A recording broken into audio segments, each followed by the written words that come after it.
Myron's family in your thoughts. Myron's family in your thoughts and prayers. We also, a long-serving member of the Parks Commission, Mr. Patrick Peckham, passed away this past week. So please also keep him and his family in your thoughts and prayers. So with that, we will start with the Pledge of Allegiance. I pledge allegiance to the flag of the United States of America and to the republic for which it stands, one nation, under God, indivisible, with liberty and justice for all.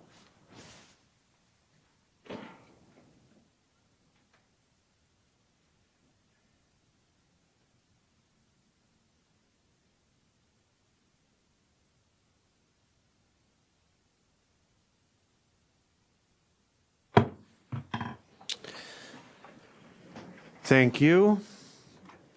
And we'll have the reading of the notice, please. An educational meeting of the Marathon County Board of Supervisors will be held at the Marathon County Courthouse Assembly Room, 500 4th Street, Wausau, at 7 p.m. on Thursday, March 14th, and the agenda was duly signed and posted.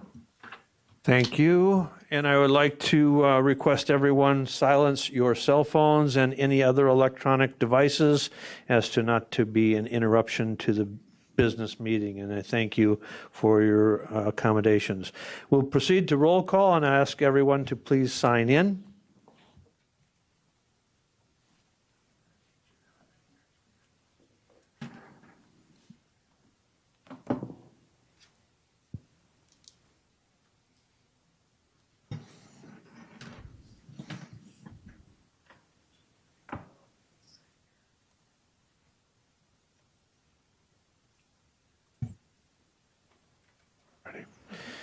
And I thank you. And I would like to welcome all of the visiting audience that we have with us this evening, and including the viewing audience on the TV.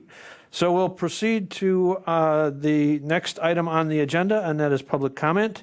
And we had no one approach the clerk and no one approached myself for public comment. So we'll move on to education presentations and or reports. Standing committee chairpersons or designees. Does any standing committee chairs have, or their designees have any reports to provide to the board? Vice Chair McEwen, please. Thank you, Mr. Chair. Good evening, everyone. Just a quick update on our March 7th Infrastructure Committee meeting that we had. It was quite a long meeting, but we do have 3 resolutions that will be coming to the board to vote on Tuesday. The first one was the committee approved access from Swallow Lane to Hummingbird Road, or County Road R, from the town of Rib Mountain. That's on page 105 of your packet. If you have any questions, Tom Redance from Rib Mountain is in the back. He was at the meeting also.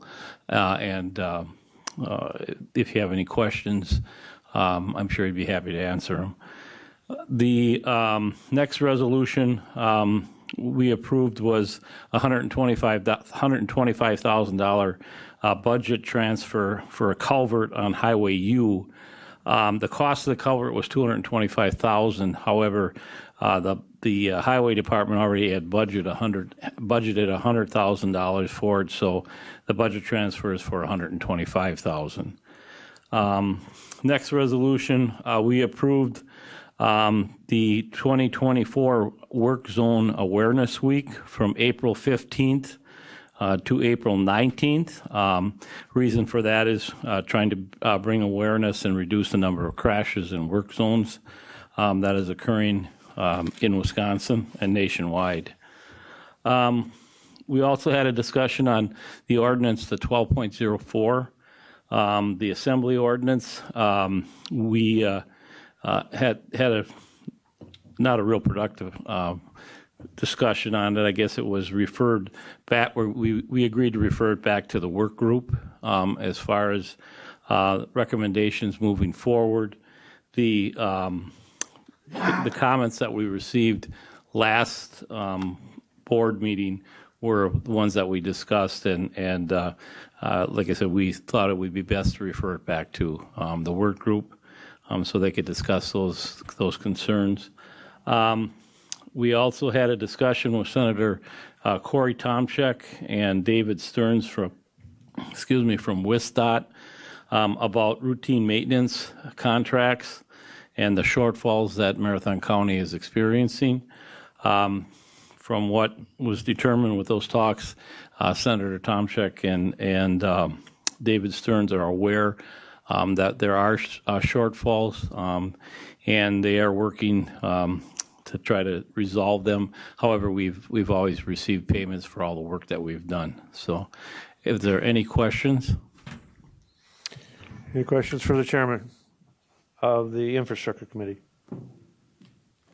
Okay, any other announcements or requests, or any other reports by standing committee chairpersons or designees? Okay, if not, we will move on to review and discussion of Tuesday meeting agenda items. Under item 9A ordinances, under 9A1, the Town of Spencer rezone. Tim Vreeland on behalf for Dennis and Deborah Jantz. Ordinance 7-24. Any questions on that ordinance?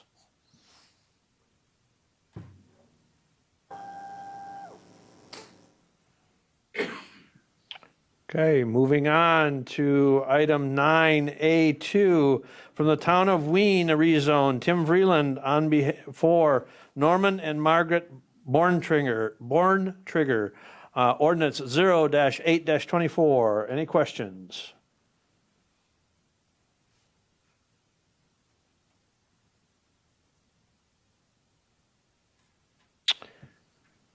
Okay, moving on to item 9A3, amendments to Chapter 15 of the Marathon County General Code, Ordinance 0-9-24. Any questions?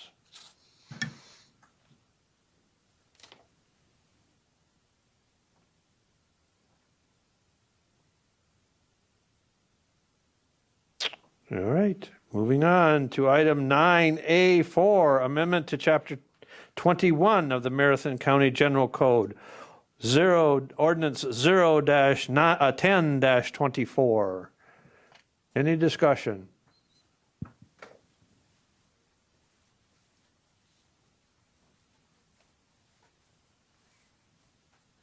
Okay, we will move on to resolutions under 9B.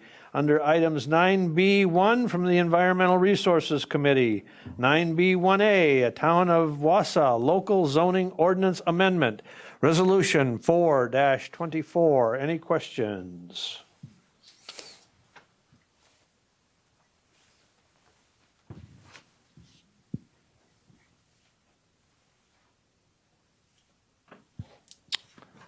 All right.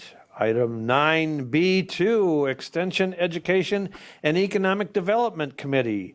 Item 9B2A, a consideration of a request for Marathon County, Wisconsin to approve Public Finance Authority as a conduit issuer for not to exceed 25 million exempt facility revenue bonds to benefit Buckhorn RNG LLC project.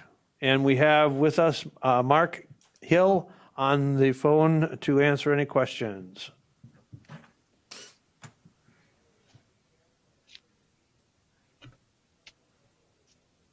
Supervisor Lemmer, please. Thank you, Mr. Chair. Can someone just clarify for me if a new lagoon was built with this facility? On page 25 of the packet from the EED committee, there was a diagram of a model digester campus, and in it shows a picture of some of the digestate effluent going into a lagoon. I'm just wondering if that's an existing lagoon on the dairy or if it was a new lagoon built. So this is Mark Hill with Novia RNG. We are the parent company of Buckhorn RNG, the developer of this project. There were no new lagoons built as part of this project. There's a small triangular stormwater runoff pond that was built according to the permit required by the state of Wisconsin. Okay, thank you, Mark. Any other Any other questions? Again, this request is through the Public Finance Authority. This does not impact Marathon County's bonding at all. It is, again, a project that is bonded through the Public Finance Authority.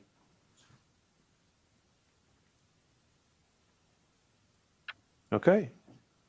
Moving on to item 9B3 from the Executive Committee, 9B3A to adopt the 2024 Administration Work Plan, Resolution 6-24.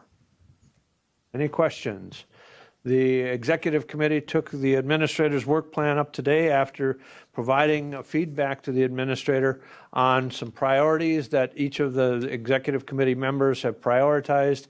And so we put those in priority order. And I think that was updated in the packet and presented in the updated packet. Any questions? Okay. Moving on to item 9B4, Human Resources, Property and Finance Committee, establish salaries for the county clerk, treasurer, register of deeds, elected department heads for the incoming terms of office. Resolution 7-24. Supervisor Crivelli. Thank you, Mr. Chair. One clarification I'd like to ask is, I see the initial increase for the clerk is 12.4%, treasurer is 4.3%, and register of deeds is 11.3%. Can you explain maybe why the treasurer is at 4.3 and the rest of them are above 10%? I don't know, do you want to? Supervisor Robinson, please. Thank you. I'll try. In determining or coming up with the numbers, the Human Resources, Finance, and Property Committee was approached 2 meetings ago, and staff had asked for what direction did we want them to go, and the discussion was we wanted them to look at internal comparables within the county, and then we wanted them to look at external factors in the community where our similar positions priced within the community. And the argument is we attract people have to run for the office, so we're really dealing with the local pool. And based upon that internal evaluation of where they fit, where their responsibilities are relative to our own internal pay scale and other department heads and other individuals, that's where they landed. So it was based upon what are the duties of the position, how does it compare with our internal comparables, how does it compare with comparables within the local economy, and that's how we came up with the numbers. Okay, thank you. Follow up. I did watch the meetings, and I do understand how the comparables were established. I do know that Connie did a lot of work as well as far as the state goes, and I do know that the average was $85,000 for treasurer. I would have rather seen the initial increase, since they haven't had a raise since 2017, that the initial increases were similar, or if you were trying to bring the register of deeds up to the treasurer salary as well, then make the treasurer salary at 10% or 12% and bring the register of deeds up even further to match that. That would make more sense to me. I do have some experience in this, as I am a department manager that oversees salaries for my employees. And that would make more sense since they haven't seen a raise since 2017. Can I? Administrator, please. I think this is I appreciate the discussion and the opportunity just to add a little bit more context to, again, from the staff perspective, I think I'll be very honest with you as the administrator. One of the challenges when you're setting elected official salaries is, you reference people by name. Can't do that. The challenge with when you look at it, raises that individual employees might see over a 7, 8, 10-year span.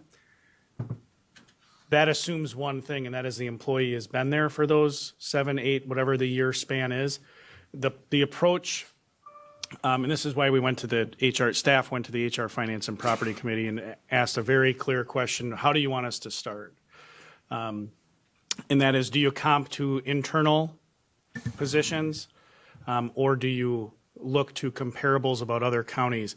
And I think a comment that was made at the HR Finance Committee earlier this week was, if you've seen one department in one county, you've seen one department in one county. Every 72 counties do things differently. That said, you're absolutely correct. The underlying comment, there's some similarity. What really drove this from, and it's consistent with what Marathon County's past practice is. That said, as I said at HR Finance, this is entirely a county board decision. You get to decide how you want to comp positions and how you want to proceed. Marathon County has been, as far back as I am aware, has really looked at it as Committee Chair Robinson referenced as comping to the positions within the internal pay plan, internal pay structure.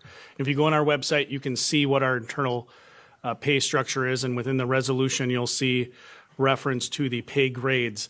That is the piece that drives those various increases. The challenge with the elected official piece is that it's difficult. It's incumbent on us all, right? We all approach this from our own perspective, and you think about raises over time as linear. And that is from the perspective of how Marathon County has done elected official raises. Again, going back as far as I'm aware, that's not how they've been done. They've been pegged to the pay plan, and then during the term of office, because the person, at least absent unforeseen circumstances, is going to continue in their position, they do grow during that term of office. However, it's pegged to the pay plan, so essentially every 4 years you reset. It is not unusual for, certainly for Marathon County, to have different positions classed differently. You set the board set elected official salaries for the sheriff and clerk of court 2 years ago. They are different. They comp out differently on the pay plan. So that really drove, the short answer to your question is, why are the numbers different? Because the positions comped out differently. That said, as I acknowledged at HR Finance, there's another approach, which is, should you choose to treat them all the same? You certainly can do that. But that has not historically been the counties. The one change in comparables was the Register of Deeds moved very slightly in terms of within the pay plan, and we kind of walked through with the consultant we utilized in setting the pay plan. Previously, we walked through our process, and the general feedback was that was appropriate based on those positions. But again, it's entirely the board's determination. Sure, absolutely. And a follow-up, and I apologize for the name. The one thing that I would like to see the board do is make it a little more equitable. We talk about equity all the time. Would be the initial increase would be the same across the board for all the positions. I would rather see that. When it comes time for voting next week, I will probably be making that amendment for that. So thank you. Supervisor Shafinsky, please. Thank you, Mr. Chair. And thank you both to Supervisor Robinson and Administrator Leonard for a lot of very good, interesting background as to how these numbers were arrived at and some history. I guess I have a couple of concerns. If we look at the overall length that we would be looking at here, 2024 through 2028, we are looking at two of these positions seeing over 20% increases. Speaking from the standpoint of our constituents, I can guarantee you that there are very few people out there that are going to be seeing 20% increases or 10% increases this year, much less 22% increases over the next 5 years. So I think that's something that we need to really step back and think long and hard about. I'm going to ask Supervisor Leonard Administrator Leonard and Supervisor Robinson for a little background history. And you rightfully did reference getting good qualified people who want to run for the elected positions, and that's certainly a concern. Have we, within the last 10 years, had any of these positions vacant because nobody was willing to run at the salary that was then in place?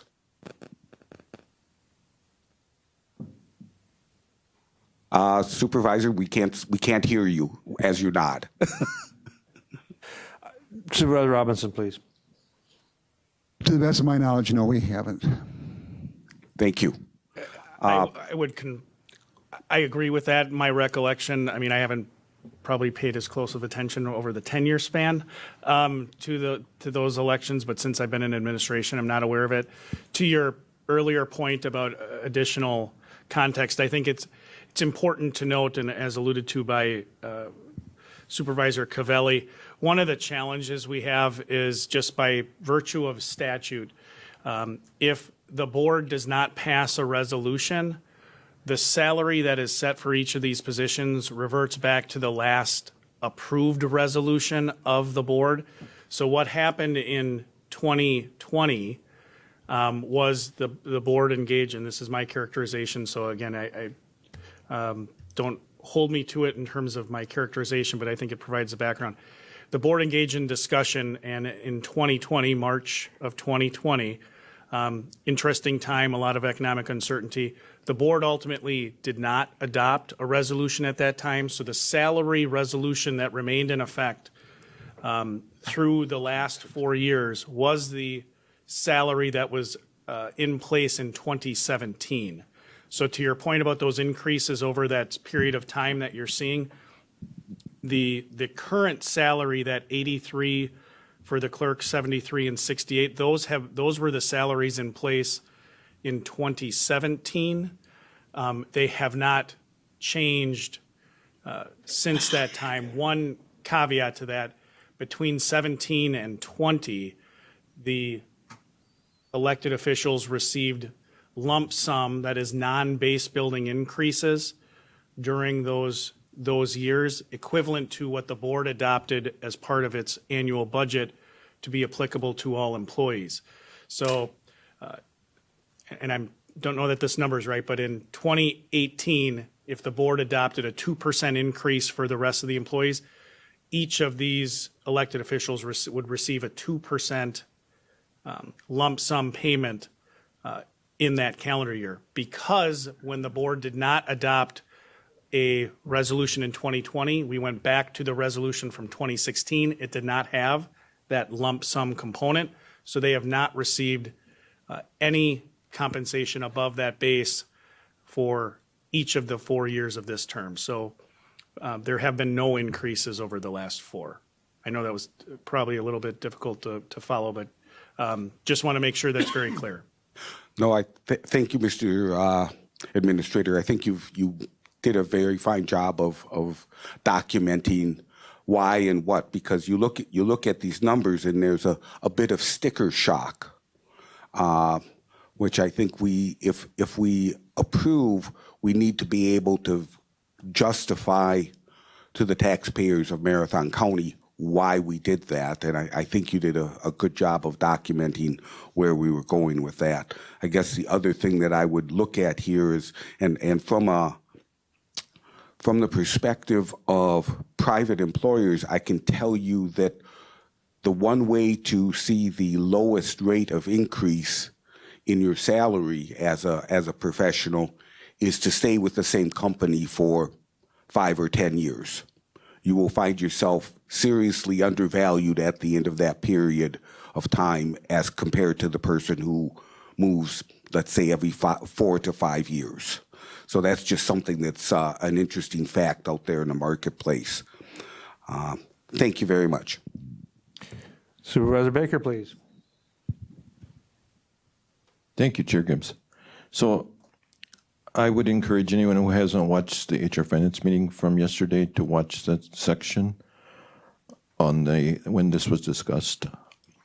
During that meeting, I asked Administrator Leonard for the comps from other counties, and he provided that for me. I kind of have a little bit of question regarding doing the internal comparisons, just because these are elected positions. They're not entirely equivalent to our internal staff positions. I think that to some extent, these positions are set up to provide something of a checks and balances on the board and on the administrator, similar to how our legislature and judicial system and executive branch is set up. So I don't see that comparing them is, to internal is entirely appropriate. That I'm also, as I mentioned at the meeting yesterday, I'm still trying to really come to a decision as what I think should be done. I did ask both the clerk and the treasurer what they thought of the comparables. There's a slide for each of them. I didn't ask the register of deeds because I didn't see a slide for them, but I would say that the slides that are labeled local comparables are at least a little bit misleading. So those are not comparable duties, from my understanding. The comparisons to the villages and municipalities, those are, as described by Supervisor Hart, those are positions that may aspire to take, to go up a step to the current. So it's okay to put those in there, but I just want to say that those I don't believe are really a comparable, I don't think those are comparable positions, at least based on my understanding of what the clerk and the treasurer both responded to my question. Again, that's on the video if you want to watch it. I did put the three Excel spreadsheets that Administrator Leonard provided, and I want to thank him for providing those. I put those on my blog, supervisorbaker.blog. Both Administrator Leonard and Chair Gibbs expressed misgivings about using those numbers, so I also supplied those misgivings on my blog. So, you can read their concerns, and then also if you want to look at the data. I have often heard us compared to Washington as a comparable to Washington County. So when I looked at the data for those three, I kind of looked at the WOW counties, Washington, Ozaukee, and Waukesha, and also Portage County. So if you're interested and you want to look at that data, that may be a place to start. Thank you.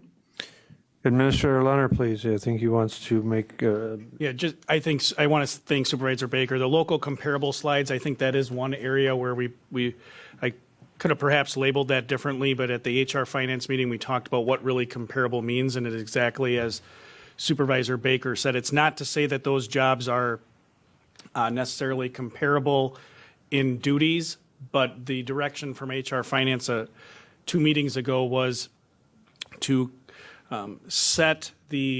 look at our internal pay plan as the basis from which to develop the recommendations, and then take a look at local positions where to ensure that there is that, I think Supervisor Baker's terminology of aspiring or a stepping stone, so that if you're a village or whether it's Rothschild or Rib Mountain, if you're one of those positions, that there's that kind of ability to grow in your position and decide to run for office. We did not base our recommendation on those as comparables. It was to make sure that there was that gap between them, and that was the reason that staff brought forward a recommendation. We actually brought 2 recommendations to HR Finance. One was to set the rates based on the minimum. If you look in your packet, it's on page 88. of the packet the minimum of those ranges where they were determined to be the comps. But to the point raised by Supervisor Baker, based on some of those internal or local comparables rather, the recommendation we also presented was to use 10% above that minimum, 10% through the range penetration. And that actually was the recommendation that HR Finance adopted to move forward for the board's consideration.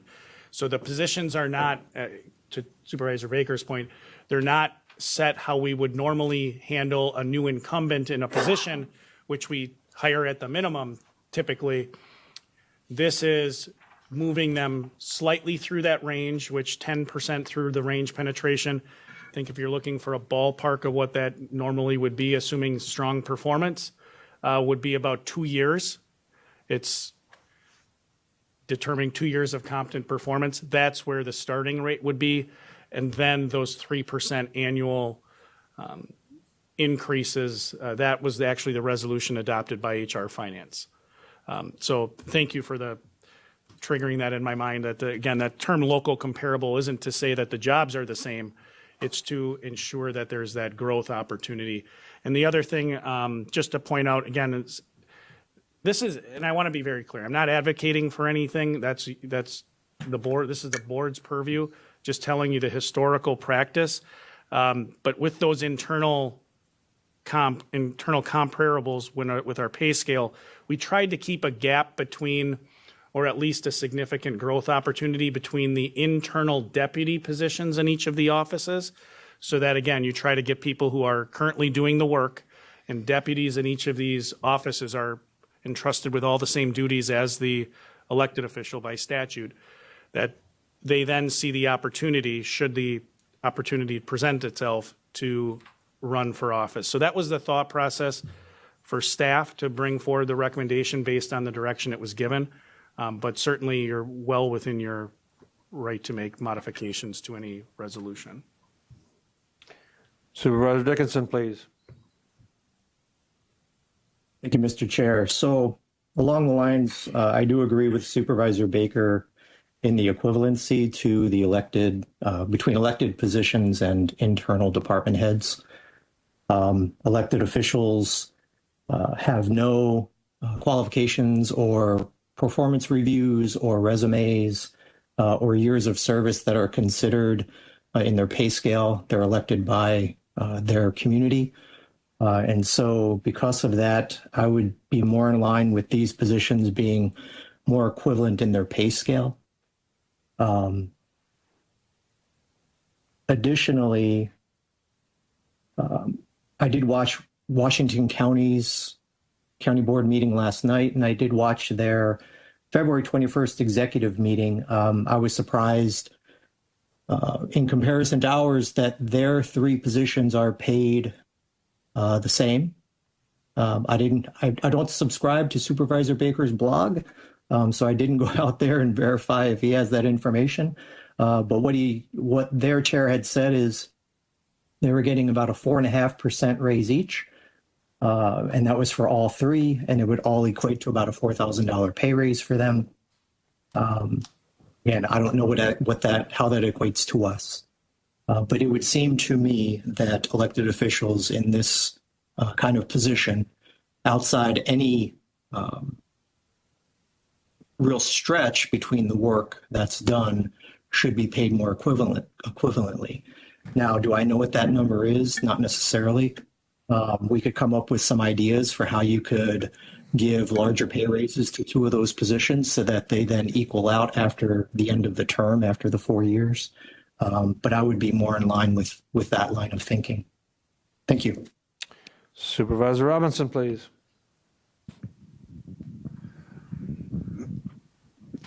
The county, a couple of years ago, commissioned a compensation study, and we tried to look at where we fit relative to others in terms of our ability to attract and retain talent. And if you remember, at that time, I think we were running a 17% vacancy rate in county employees. And so we were trying to identify where do we want to position ourselves. And I think we wanted to be, high enough in that classification and compensation arena that we could attract and retain the the talent.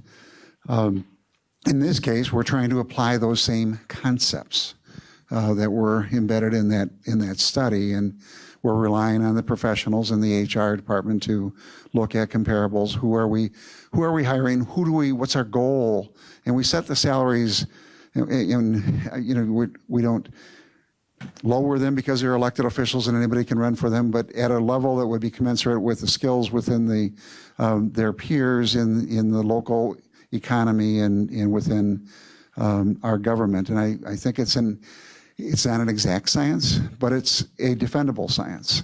And I think what we brought forth to you today was a proposal that would recognize where those individuals fall within the responsibilities laid out in the Constitution and the statutes and by local practices and in ordinances, and do the best we can in order to try to attract competent people to run for that position.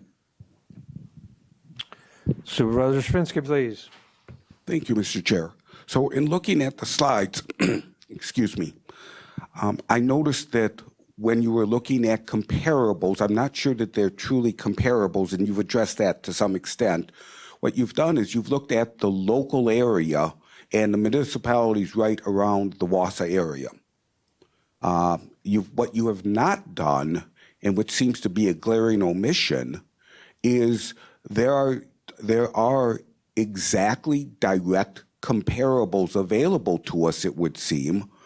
Every county has a clerk. Every county has a register of deeds. Every county has a treasurer. Why do we not see comparables for the surrounding counties? Wood, Lincoln, Portage, Shawano. It would seem to me that you're missing a data point, and by picking only the Metro Wausau area, you've skewed the data in one direction. Administrator Leonard, please. Great point. That is exactly what we went to HR Finance 2 meetings about, to get that direction, because quite honestly, the numbers are different if you do that.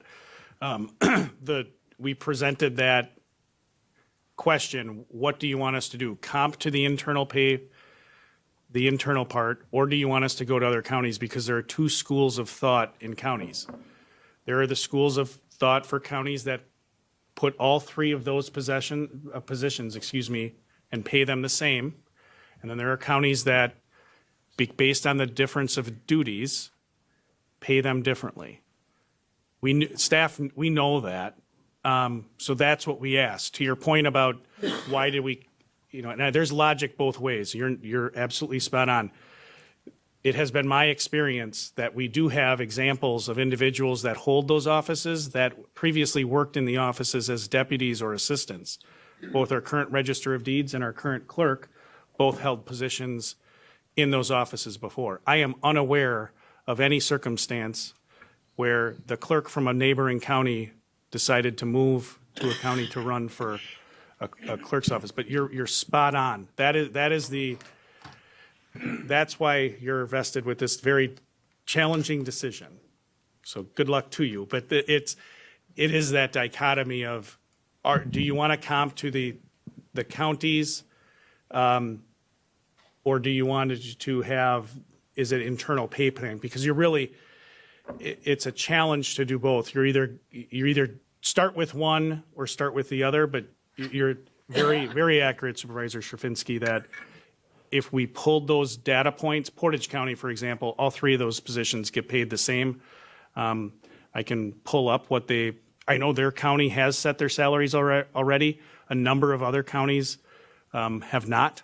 So I can pull up the information that is available. As Supervisor Baker referenced when I provided the information to him, I make no promises about the accuracy of the data that's in the shared spreadsheets that counties are entering data into. That said, I can tell you what Portage County pays each of those three positions. It's the same. I can also tell you some other counties that don't, but that is you're getting right to the heart of the issue. I think one of the other things, though, that needs to, I think that is unique I have the opportunity to serve on the WCA Board of Directors and have interactions with multiple elected officials on various. I can tell you that when you start, there's a statutory requirement and level of responsibility, but then there's also a level of responsibility that is unique to potentially each county. So each county may do things differently, and recognizing that one county may have one set of responsibilities at the clerk's level, and I'll go to just our recent history. In recent history, the clerk was not in charge of each of the standing committees and the agendas and the minutes. And now the current clerk is. So when we did look at, or when we asked the administration to bring forward its comparables, it was trying to understand the uniqueness of each of those departments. And that's what we asked them to bring to us, to HR Finance, was the uniqueness that each department has and not necessarily comparison to each county, because as was stated earlier, in some cases, each county, when you look at one county's treasurer or one county's clerk or one county's register of deeds, you may have one set of responsibilities that's different in each of those counties. Well, I'm going to respond by saying that that's perfectly understandable, but it's also to some extent not on point. It's a non sequitur, because of course each county is going to be a little bit unique and a little bit different. But by not looking at the county to county comparisons, which are by statute are going to be very close, we've eliminated a data point, and I think an important data point, to the surrounding area, because we're not Marathon County consisting only of the Wausau area. We're Marathon County in the middle of central Wisconsin, surrounded by 5 other counties, which we should be thinking about in terms of comparisons as well. We keep talking about Washington County, and which is rather interesting because I'm down there frequently. But we're also not 30 miles outside of Milwaukee either.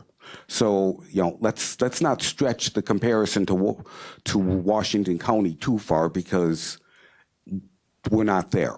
And I think that has a vast difference in terms of both the talent pool and the salary bases that are being looked at as well, whether it be public or private. So, but my point being, we turned a blind eye to our local comparisons that are most close, and that is to the other counties. I think that that should be rectified in the analysis before we go forward. Thank you.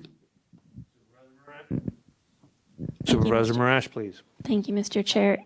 I appreciate your comments in regards to the uniqueness of the positions, and that's where my question comes in. So historically, with the treasurer and the register of deeds, there's about a $5,000 difference. So I'm wondering why now, for the new numbers, are they even? Has there been a change in requirements for continuing education? Has there been a change for the register of deeds that they have more duties than they had previously? Or does the treasurer not have as many?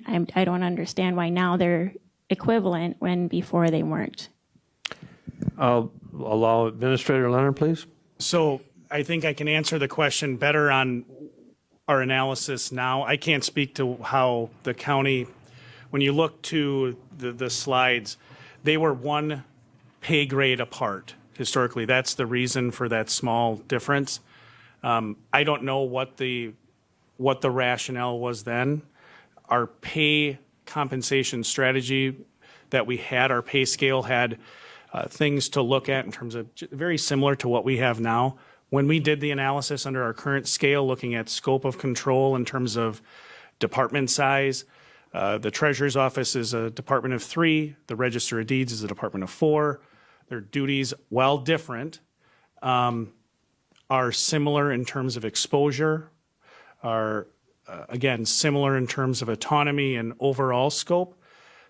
So when we classed them, they came out the same.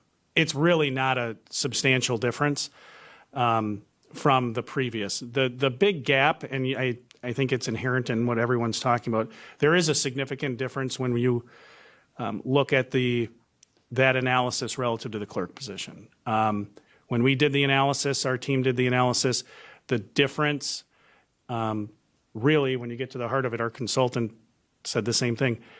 It boils down to primarily elections. I mean, also there's some, the board support that Chair Gibbs referenced. There's outside of normal work hours is much more common with the clerk position than the other two, but it's primarily elections. The level of public scrutiny, the number of public records requests, those things inherent in elections. Certainly the duties of the other two are very, very important. They're central to our work in government. But that analysis relative to elections is the reason for that larger gap between the Register of Deeds and Treasurer and the clerk position. Again, other counties have made the determination to go the same, but when we did the analysis based on our internal pay plan and our pay philosophy, that accounts for the difference. There have been, again, your question is, have things changed? On the margins, yes. So historically, what may have accounted for that gap between the Register of Deeds and the Treasurer's Office, I just referenced the Register of Deeds has 4 people currently. The Treasurer's has 3. Historically, that was flipped. We had 2 additional positions in the Treasurer's Office that one related to parcel mapping, the other related to property listing, that based on some of the issues we were working through, we ultimately made the determination, and the board approved, transferring those positions to conservation, planning, and zoning, which is summarized in your budget book. So now the direct supervision for those positions is primarily provided through conservation, planning, and zoning. But again, those things are on the margin. The big gap between those positions, when you look at the duties, should that guide you as opposed to the comparable counties piece, it's that the high scrutiny of elections. I mean, if you have questions for Kim, you want to come here and watch elections, you want to watch border review, you want to do all of that. I mean, Kim gets more public records requests than every department except probably the sheriff's office. So that, if you're asking me, that's the thing that it boils down to.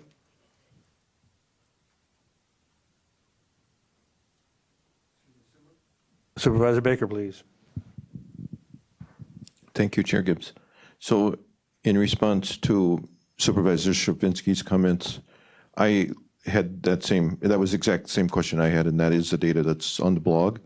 If you don't care to download it from my blog, I'm sure that Administrator Leonard would be happy to send it to you. Well, maybe he wouldn't be happy to, but he would do it. The second comment is in response to Supervisor Dickinson's comment. You don't need to subscribe to my blog to view the blog. But the actual question that I had that I get to now is, on the local comparisons, I'll use Rib Mountain, for example, the Rib Mountain Treasurer, 51,542 on the low end, 72,115 on the high end. I'm guessing that that's a salary range, but I want to clarify whether that's a salary range or if that's multiple positions with one at each salary. Thank you. Again, it's the former. It's the salary ranges for each of those positions. That when we reached out to Rib Mountain, that's their treasurer range. Similarly with the Village of Weston. There is a note relative to Village of Weston because it's kind of that same principle that was referenced before. Municipalities, very similar to counties, they don't all organize the same way. You have some municipalities like the Village of Weston or the City of Wausau, for example, their finance departments and treasurers are blended. So they have requirements for individuals to have significant accounting degrees. They do, perhaps it's the deputy finance director, which is actually the note you see for the Village of Weston. But to your specific comment about the kind of the bars, those represent those ranges. Any other discussion? Okay. We will move on to item 9B5, Human Resources, Finance and Property Committee, Health and Human Services Committee, item 9B5A, acceptance of a lead in water grant program funds, resolution 8-24. Any questions?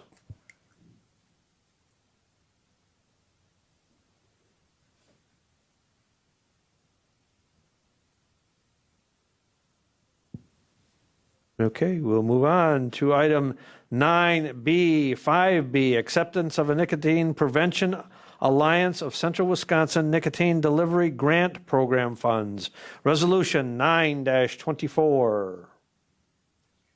Any discussion, any questions?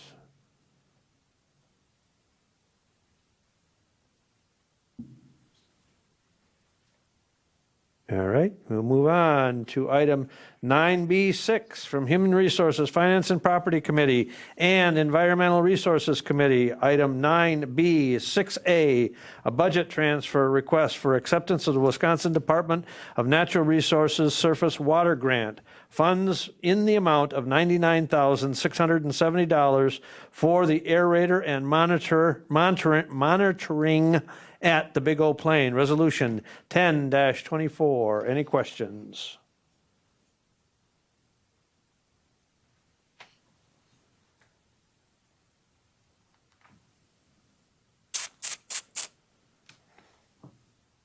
Okay, we will move on to item 9B, 6B, a budget transfer request to accept Nature Conservancy Challenge Grant in the amount of $10,000 for incentives to farmers in the Big O Plain watershed for environmental conservation practices. Resolution 11-24.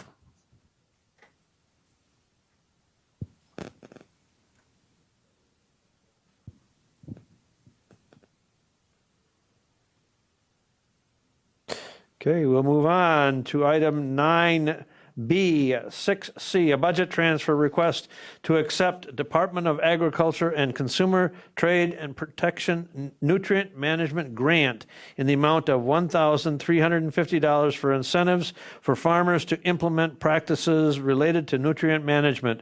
Resolution 12-24. Any questions?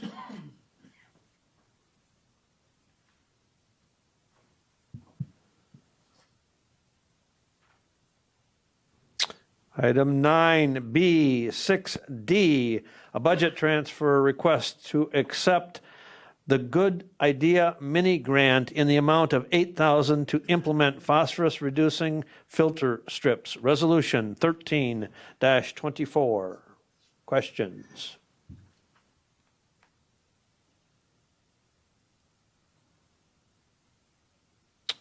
Okay, moving on to item 9B7, Human Resources, Finance and Property Committee and Infrastructure Committee. Item 9B7A, a budget transfer of $125,000 for replacement of a box culvert on Highway U. Resolution 14-24.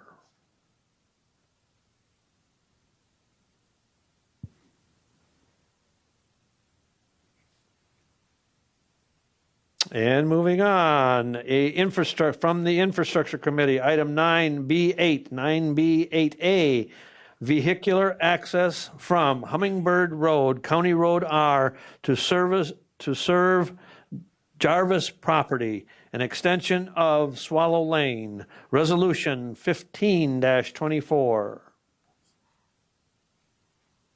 Supervisor Lemmer, please. Thank you, Mr. Chair. I have a couple of questions and maybe a clarification. I'm not sure who they're for, so I'll just throw them out there and someone can grab them. First question is, I think I read somewhere, but I can't find it. If this road is not allowed, that future development and housing will not be going forward. So that's one question to just clarify that. And then number two, can you talk a little bit about the role of conservation with the wetlands that are here, how that will be addressed going forward, and especially in light of any development. I fully support 185 residential units. I think that's fantastic. And so then I just have a question about the taxes, the property taxes. Right now, I think it's zoned suburban residential, but it looks like when I pull it up on Google Maps, it's got some agricultural use. Maybe I'm looking at the map funny, but when it turns into urban neighborhood, how does that impact our property tax capture? Tom, if without objection from the board, Tom, if you would, please.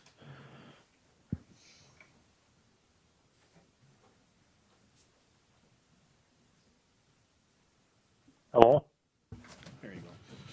My name's Tom Renzo with REI, and I've been with this project since 2003, which is 20 years ago. It seems like yesterday.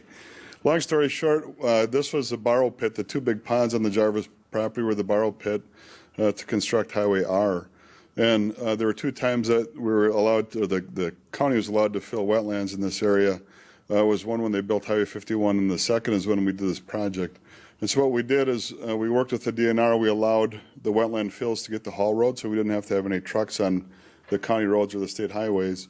The haul trucks came across the property, but then they allowed us to leave the roads or the fills in place so that when future development occurred, or if it occurred, we didn't have to fill any wetlands. So we should have no further wetland fills. The wetland fill is already in place, and it's been there for 20 years when we built the haul roads. Relative to when and if this property develops, the Jarvis family has been on the property for a number of years. As they grow in life, they want to pass the land on to their kids. And so at some point in life, the property is bound to develop, and we're just trying to set it up right.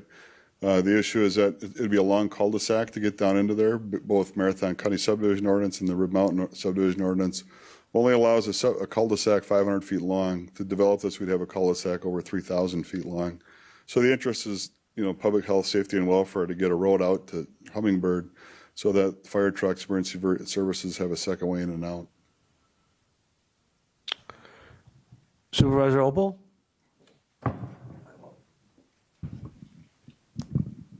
As far as ingress and egress, there is a way in on the west side off of Partridge Lane, and this would give them two ways in and out. We do expect some of our zoning has been increased to include double N west from 51 to Partridge Lane. So that may develop commercially. We don't know. And you have to look, we're looking at the possibility, again, of Granite Peak master plan expanding quite a bit. So that, the traffic volume on double N would, in the future, is going to increase quite a bit.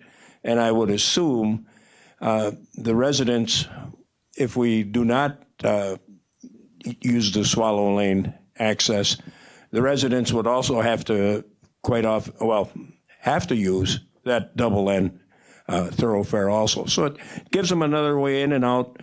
And I would hope that the board would unanimously support this. Thank you. Any other questions?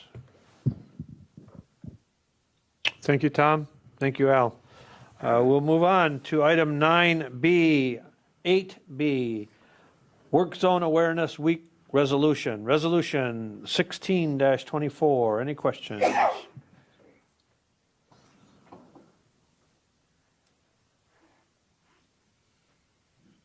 Okay, we're down to item number 10.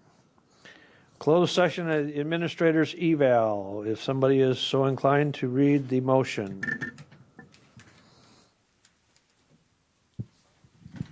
Supervisor Cavelli, please.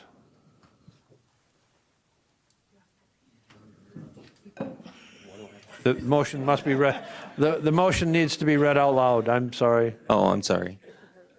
You have it right there? Okay. Sorry.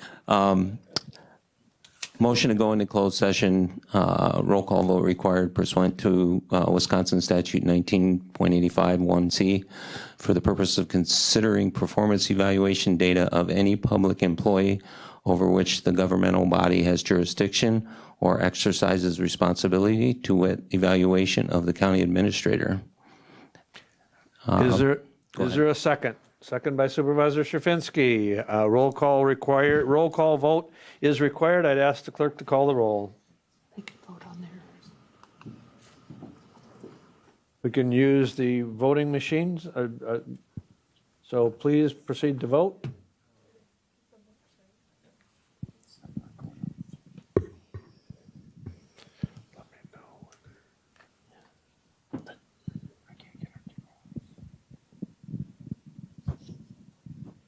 Supervisor Hardinger, Yes. Supervisor Gonering, Supervisor Dickinson,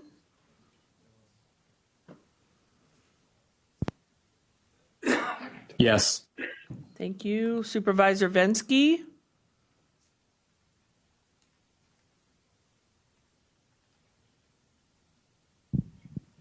Yeah. Supervisor Gonering stepped out. Supervisor Oberbeck, can I just enter your vote for you? Okay. Yes. Thank you. You want to tell everybody we'll put them in the lobby and I'll. Okay, so anybody that has joined the meeting by WebEx, by rule, we will be putting you in the lobby and allowing you to return when the board comes out of closed session. But at this point, the meeting will be locked and you will be placed in the lobby. So thank you for your indulgence.